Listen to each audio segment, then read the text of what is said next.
Hello everyone, my name is Sarah Tilley and I'm going to talk about functional analysis. So what is a functional analysis? A functional analysis is a behavior assessment that determines the function of a behavior.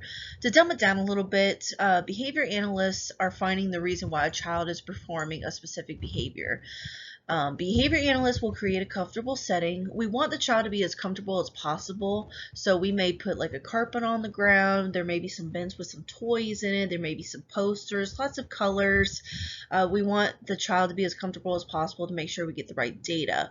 They will also create different situations and conditions to help determine the function of a behavior. And then finally, depending on the age, these trials are usually done between 5 to 10 times to have confirmation of the function. We want to make sure that we have the right function of the behavior because it could change the type of behavior analysis that we implement on the child.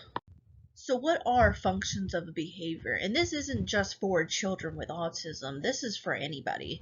The first one is tangible, where we want access to a preferred item. This could be an iPad. We may want popcorn because we're hungry, anything along those lines. The second one is escape.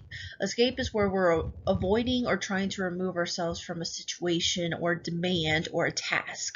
The third one is attention, where we're wanting to receive attention from somebody. It can be somebody we know or somebody we don't know. If we get that attention, we're happy. And then last is play alone, where we determine if there's automatic reinforcer for sensory behaviors. Sensory behaviors are what we call stimming. Children can sometimes tap their forehead, they may pull the hairs on their arms, they may play with their ears. If they do it repeatedly and on a daily basis, we can say that this is a sensory behavior. For the functional analysis of a tangible, this is when a target behavior occurs and the behavior analyst is reinforcing that behavior with a preferred item. The behavior analyst may be in a setting where they take turns with the client. So for example, the client is playing with a preferred item and the behavior analyst asks, "Okay, it's my turn, can I have it please?" And the child gives it to the behavior analyst. After some time, the behavior analyst is playing with that item. The child may have stimming behaviors, they may start tantruming, or they may ask for the preferred item back. Immediately, the behavior analyst gives it back to the client. So some examples of that could be any type of toy. It could be an edible, such as candy, chips, anything along those lines. And then finally, electronics. For the functional analysis of escape, this is when a client or a child wants to remove themselves from a specific demand or possible task. An example of that could be a behavior analyst talking to a client and says, "Okay, can you put your hands in the air?" And if the child gets upset or tantrums, the analyst could say, "Okay, you don't have to do that." So they're automatically letting the child escape from that task that they asked if they could do. Some other examples can be found with escape as well. It's not just tantruming or saying no. There's been times where a client can say, "Can I go to the bathroom?" as soon as they're given a task. That is also considered escape because they're trying to remove themselves from the situation, and they're doing that by trying to go to the bathroom. The functional analysis of attention is when a behavior analyst is giving attention to a target behavior.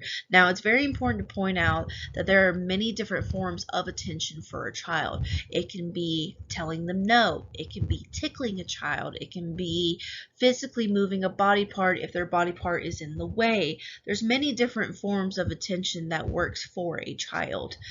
Here's a fine example. An analyst may read a book and give a child a toy and say, "Let me read this book and you play with your toy." Well, after some time, the child may start banging the toy, acting real loud, having problem behaviors, and then it stops as soon as you say, "Can you please stop?" or "Remember to get my attention, say excuse me." All of these different factors are still considered attention for the client. For the functional analysis of playing alone, this is where a behavior analyst leaves the child alone with preferred items that can be used for reinforcers. So, a favorite item that they may like is a train. Well, they're left with a train and they end up playing with it.